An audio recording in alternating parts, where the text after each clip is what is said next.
Muito bom dia, vamos lá começando então essa quinta-feira, dia 22 de junho, dados interessantes para a compreensão do mercado como um todo que saíram ontem. Então, vamos lá, fique até o final aqui, porque a gente faz essa junção e compreende bastante o cenário de juros, como nos afeta aqui, a parte de inflação, a parte de interferência governamental, que isso vai em algum momento cobrar seu preço ou já está cobrando na economia, e uma compreensão sobre o arcabouço fiscal e como isso mantém o crescimento do endividamento público brasileiro. Mas antes, pontos interessantes. O euro frente ao dólar já está 1 para 1,10, ou seja, o euro vem se valorizando e o dólar perdendo valor.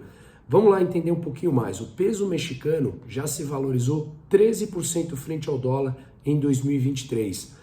O real brasileiro, 12%. O peso chileno, que a economia está também já desaquecida, com o presidente com uma popularidade extremamente baixa, o ultra-esquerdista Gabriel Boric, inclusive o peso chileno já se valorizou 4%. O DXY, que é uma cesta do dólar frente às 6 principais moedas no mundo, está abaixo de 102 pontos, ou seja, o dólar também perdendo valor frente a essas outras moedas importantes no mundo, como o euro, a libra, o franco suíço, que é essa cesta do DXY, tá?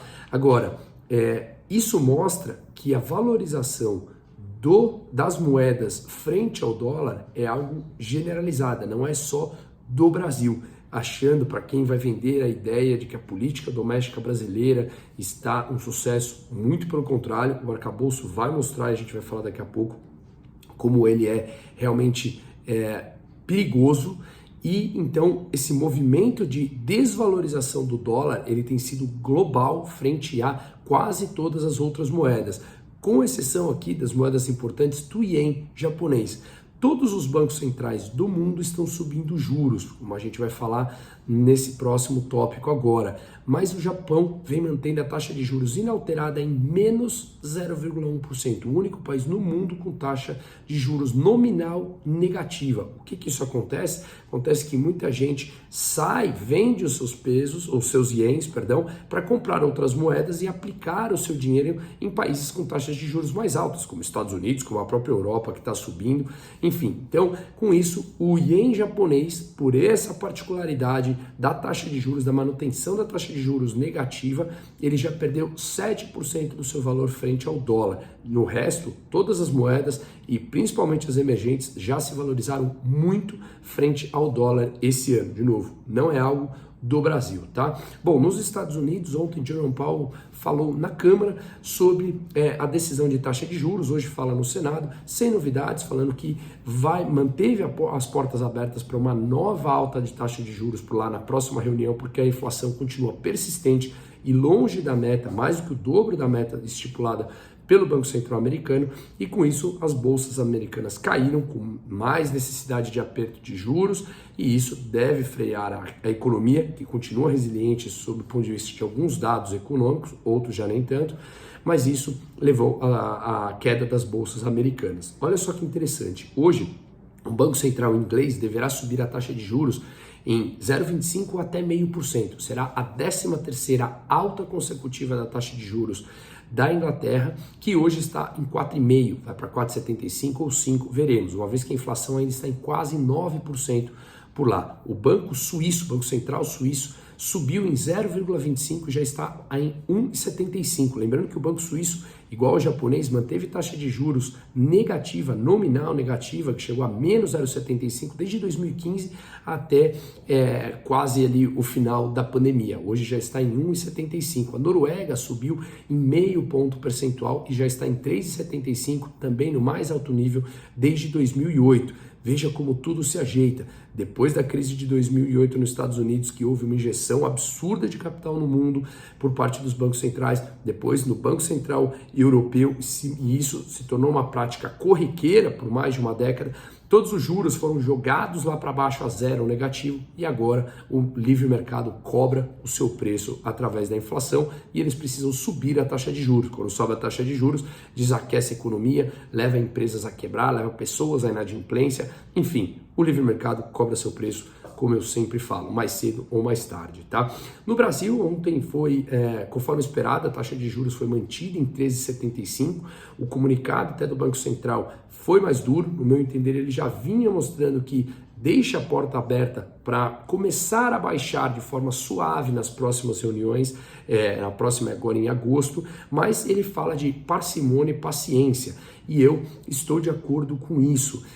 Não sei se derrubar 3,75 para 13,5 mudaria alguma coisa agora, mas de qualquer maneira, essa parcimônia e paciência é importante para não ceder às pressões do governo populista que insiste em achar que baixar a taxa de juros na canetada traz resultados concretos e positivos. Sim, traz um boom no curto prazo com custo maior no médio e no longo prazo. A inflação ela continua persistente no restante do mundo, os outros bancos centrais continuam subindo juros, e se os outros continuam subindo e o Brasil desce, pode ser que pressione a moeda brasileira e isso leva a uma inflação.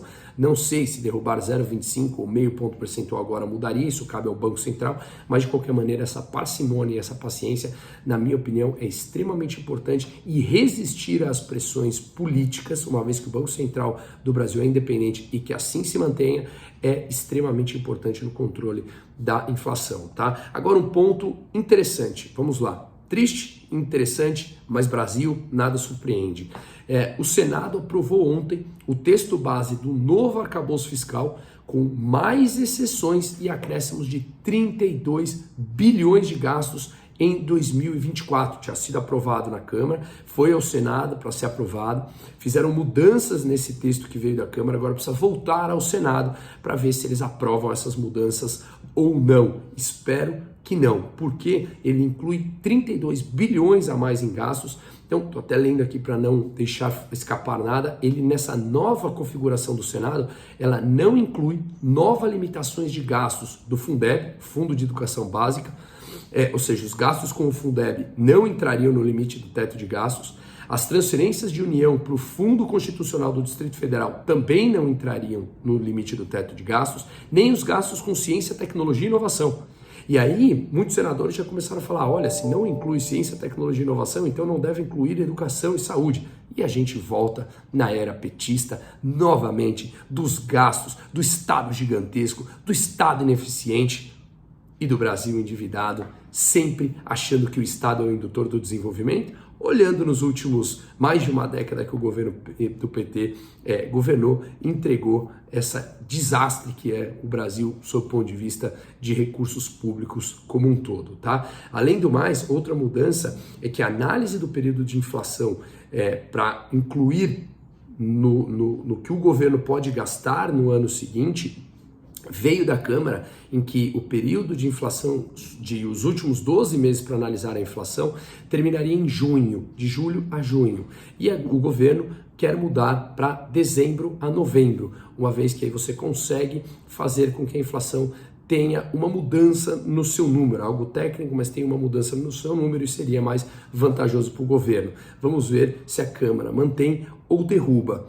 Em se tratando de Brasil, de jogo político, de grande parte de políticos fisiológicos, temos que ficar de olho. Aqui não tem ideologia nesse país. Aqui tem simplesmente interesses políticos do próprio bolso. Isso é extremamente triste. Estamos nós, população civil, largados aqui nessa selva e precisamos nos unir, entender, se educar politicamente e economicamente para a gente poder pleitear essas mudanças. Caso concreto, estamos largados à selva.